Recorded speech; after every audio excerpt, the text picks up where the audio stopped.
मुफ्ती साहब TV खपाइण जाइज़ आहे या न? मुफ्ती साहब मेह या गऊं लवराइण जा पैसा वठण जाइज़ आहिनि? मुफ्ती साहब नंढड़ो ॿारु आज़ान ॾेई सघे थो या न?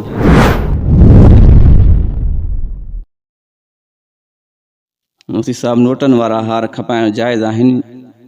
यानी 1000 वारो हार 1100 में खपाइण जाइज़ आहे? जेके शादी वग़ैरह ते नोटनि वारा हार इस्तेमालु थियनि था, इन्हनि जो कारोबार जाइज़ आहे? यानी इन्हनि खे ख़रीदो फ़रोख्त करणु 1000 वारो हार 1100 में खपाइण जाइज़ आहे? जेको 100 रुपयो तव्हां मथे वठो था न, उहो छाजो आहे? जेकी उन हार में डेकोरेशन थी आहे न, उन जो आहे।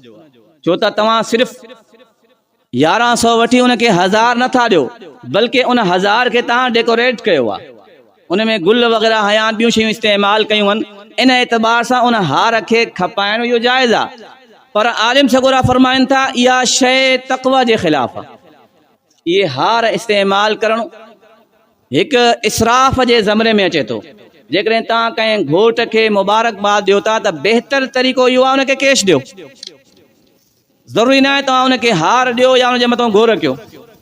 इहो हिकिड़ो इसराफ़ जे ज़मरे में अचे थो त उनखे तव्हां मुबारकबाद जी सूरत में उनखे हदीए जे तौरु पैसा उनखे ॾियो। इहो बहितर तरीक़ो आहे। हार पाराइण जाइज़ आहे, लेकिन इसराफ़ आहे, तक़वा जे ख़िलाफ़। मुफ्ती साहब नंढड़ो ॿारु आज़ान ॾेई सघे थो या न? नंढड़ो ॿारु जेकॾहिं बिल्कुलु बेसमझ आहे, उनखे मस्जिद जी या आज़ान जी या नमाज जे बारे में ॼाण न आहे, उनखे ख़बर ई न आहे, बिल्कुलु ना समझ ॿारु आहे, त अहिड़े ॿार जे लाइ अज़ान ॾियणु जाइज़ न आहे।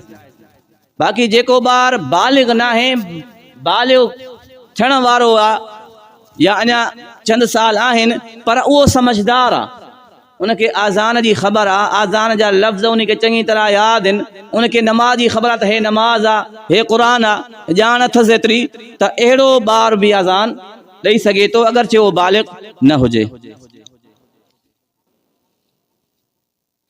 मुफ्ती साहब टीवी खपाइण जाइज़ आहे या न? टीवी खपाइण शरीयत में जाइज़ न आहे ऐं उनजी जेकी आमदनी आहे इहा बि हराम आहे। छो? वजह छा आहे त टीवी में टोटल शयूं शरीयत जे ख़िलाफ़ आहिनि। टीवी तव्हां जॾहिं इस्तेमालु कयो था, उन में जेके बि प्रोग्राम अचनि था उहे शरीयत जे ख़िलाफ़ आहिनि, ऐं कुझु प्रोग्राम त शरीयत जा दुश्मन आहिनि।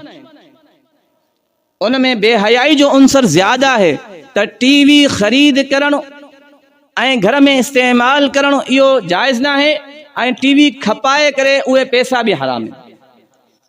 बाक़ी जंहिं शख़्स टीवी घर में ख़रीद कई हुई, इस्तेमालु करे पियो, हाणे उनजे दिलि में ख़्यालु आयो त इहो गुनाह हुआ, हाणे छा कयां, हाणे अॻिते खपायां।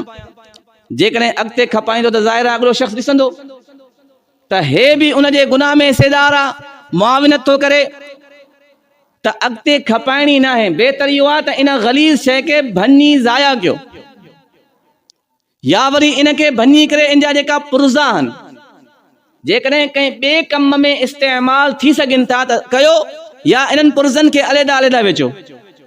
बाक़ी मुकम्मल टीवी खे अॻिते खपाइण, उनजी रक़म इस्तेमालु करणु इहो जाइज़ न आहे।